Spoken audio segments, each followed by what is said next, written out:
নমস্কাৰ JR technical and job information YouTube চেনেলৰ অন্যতম নতুন ভিডিঅ'লৈ আপোনাক সকলোকে পুনৰবাৰ স্বাগতম জনাইছোঁ। তো বন্ধুসকল, এটা বহুত ভাল খবৰ যে ভাৰতীয় বায়ু সেনাৰ ফালৰ পৰা এনেকৈ ইণ্ডিয়ান এয়াৰফ'ৰ্চৰ ফালৰ পৰা পুনৰ নতুনকৈ ভেকেঞ্চি মুকলি কৰা হৈছে।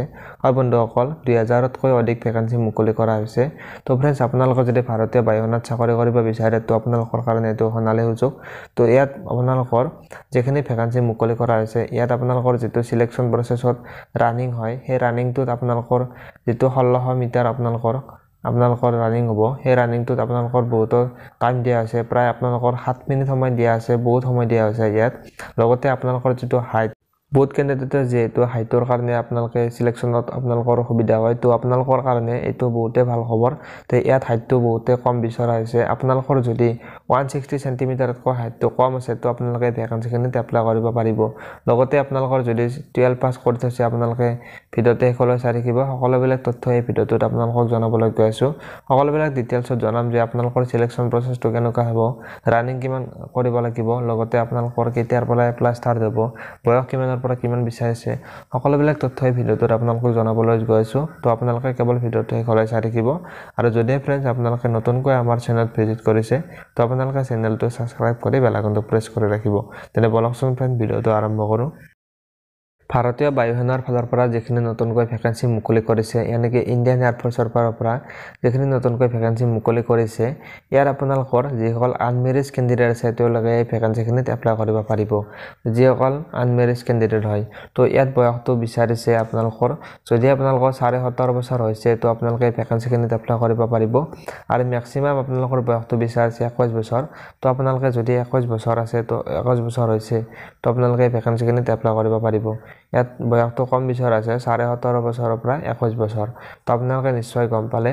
তো ইয়াৰ যিটো এপ্লাইটো এতিয়ালৈকে ষ্টাৰ্ট হোৱা নাই।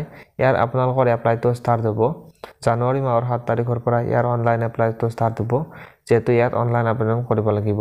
ইয়াৰ আপোনালোকৰ লাষ্ট ডেটটো ইয়াত দিছে 27 জানুৱাৰীলৈকে আপোনালোকে এই ভেকেঞ্চিখিনিত এপ্লাই কৰিব পাৰিব।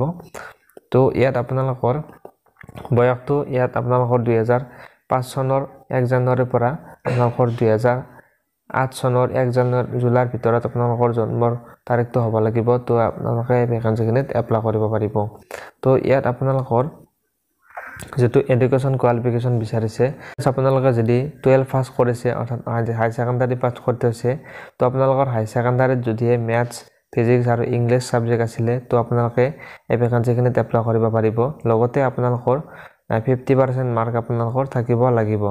তো ইয়াত আপোনালোকৰ যদি এইটো কোৱালিফিকেশ্যন নাই তো আপোনালোকে যদি ডিপ্ল'মা কৰি থৈছে, 3 বছৰত ডিপ্ল'মা কৰি থৈছে in engineering, mechanical, electrical, electrician, automobile, computer science, instrumentation technology, information technology, এইকেইটা ডিপাৰ্টমেণ্টৰ ফালৰ পৰা যদি আপোনালোকে 3 বছৰত ডিপ্ল'মা কৰি থৈছে তো আপোনালোকে এই ভেকেঞ্চিখিনিত এপ্লাই কৰিব পাৰিব। লগতে আপোনালোকৰ 50% মাৰ্কটো বিচাৰিছে। লগতে আপোনালোকৰ ইংলিছ ছাবজেক্টটো থাকিব লাগিব, এইটো বাধ্যতামূলক হয়। তো আপোনালোকৰ যদি এইটো কোৱালিফিকেশ্যন নাই তো আপোনালোকৰ ইয়াত আৰু এটা কোৱালিফিকেশ্যন বিচাৰিছে। আপোনালোকে যদি 2 বছৰৰ ভকেশ্যনেল কোৰ্চ কৰি থৈছে, ফিজিক্স আৰু মেথামেটিক্স ছাবজেক্টটো আপোনালোকৰ থাকিব লাগিব। তো আপোনালোকে দুটা ছাবজেক্টৰ পৰা যদি আপোনালোকে ভকেশ্যনেল কোৰ্চ কৰি থৈছে 2 বছৰৰ, লগতে আপোনালোকৰ 50% মাৰ্ক বিচাৰিছে, তো আপোনালোকৰ যদি 50% মাৰ্ক আছে ভকেশ্যনেল কোৰ্চটো কৰাৰ পিছত তো আপোনালোকে এই ভেকেঞ্চিখিনিত এপ্লাই কৰিব পাৰিব। তো ফ্ৰেণ্ডছ, আপোনালোকে নিশ্চয় গম পালে যে আপোনালোকৰ এডুকেশ্যন কোৱালিফিকেশ্যনৰ বিষয়ে। তো ইয়াৰ তাৰপিছত আহিলে আপোনালোকৰ যিটো হাইটটো বিচাৰিছে, ইয়াত আপোনালোকৰ হাইটটো বিচাৰিছে মিনিমাম আপোনালোকৰ 150 সেন্টিমিটাৰ 52 সেন্টিমিটাৰ হ'ব লাগিব। যদি ফ্ৰেণ্ডছ আপোনালোকৰ 152 সেন্টিমিটাৰ হৈছে তো আপোনালোকে এই ভেকেঞ্চিখিনিত এপ্লাই কৰিব পাৰিব। তো আপোনালোকৰ যিসকল ফিমেল কেণ্ডিডেট আছে তেওঁলোকৰো মিনিমাম আপোনালোকৰ একচেপ্টেবল হাইটটো 152 সেন্টিমিটাৰ বিচাৰিছে। বাকী যিখিনি আপোনালোকৰ নৰ্থ ইষ্টৰ কেণ্ডিডেট আছে তো তেওঁলোকৰ কাৰণে অলপ ৰিলেক্সেশ্যন ইয়াত দিয়া হৈছে। তো আপোনালোকৰ যিখিনি নৰ্থ ইষ্টৰ কেণ্ডিডেট আছে তেওঁলোকে 147 সেন্টিমিটাৰ আপোনালোকৰ হাইটটো যদি আছে ফিমেল কেণ্ডিডেটসকলৰ তো আপোনালোকে এই ভেকেঞ্চিখিনিত এপ্লাই কৰিব পাৰিব।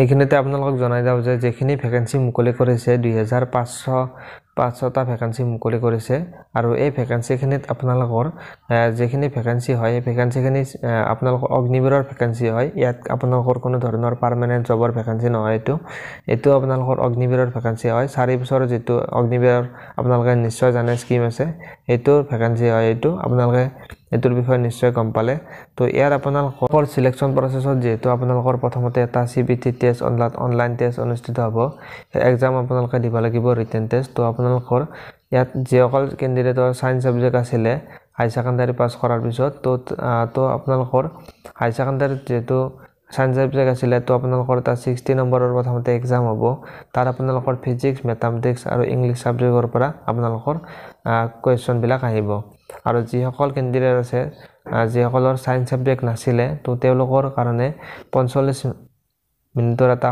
এক্সাম হ'ব তো আপোনালোকৰ ইংলিশ সাবজেক্টৰ পৰা আপোনালোকৰ কোৱেশ্চন আহিব লগতে আপোনালোকৰ ৰিজনিং আৰু জেনাৰেল এৱাৰনেছৰ পৰাও আপোনালোকৰ এক্সাম কোৱেশ্চন বিলাক আহিব তো এতিয়াৰ বিষয়ে নিশ্চয় গম পালে আৰু যি সকলৰ সায়েন্স সাবজেক্ট লগতে আদাৰ সাবজেক্টও আছিল তেওঁলোকৰ আপোনালোকৰ 85 মিনিটৰ এটা এক্সাম হ'ব তো তাত আপোনালোকৰ ফিজিক্স ম্যাথমেটিক্স ইংলিশ তোৰ পৰা আপোনালোকৰ কোৱেশ্চন বিলাক আহিব লগতে আপোনালোকৰ ৰিজনিং আৰু জেনাৰেল এৱাৰনেছৰ পৰাও কোৱেশ্চন আপোনালোকৰ আহিব তো ইয়াৰ আপোনালোকৰ প্ৰতিটো কোৱেশ্চনৰ পৰা নেগেটিভ মাৰ্ক থাকিব 0.25 কৰি আপোনালোকৰ প্ৰতিটো কোৱেশ্চনৰ পৰা নেগেটিভ মাৰ্ক আপোনালোকৰ থাকিব 1.6 কিলোমিটাৰৰ আপোনালোকৰ ৰানিং হ'ব আৰু যি সকল লৰা অৰ্থাৎ মেল ক্যান্ডিডেট আছে তেওঁলোকৰ কাৰণে সময় থাকিব 7 মিনিট আৰু যি সকল ফিমেল ক্যান্ডিডেট আছে তেওঁলোকৰ সময় থাকিব 8 মিনিট নেক্সট আপোনালোকৰ পিএফ আপোনালোকৰ যেটো সেকেন্ড পৰ্যায়ত আপোনালোকৰ 10 পুশ আপ মাৰিব লাগিব আপোনালোকে আৰু 1 মিনিটৰ ভিতৰত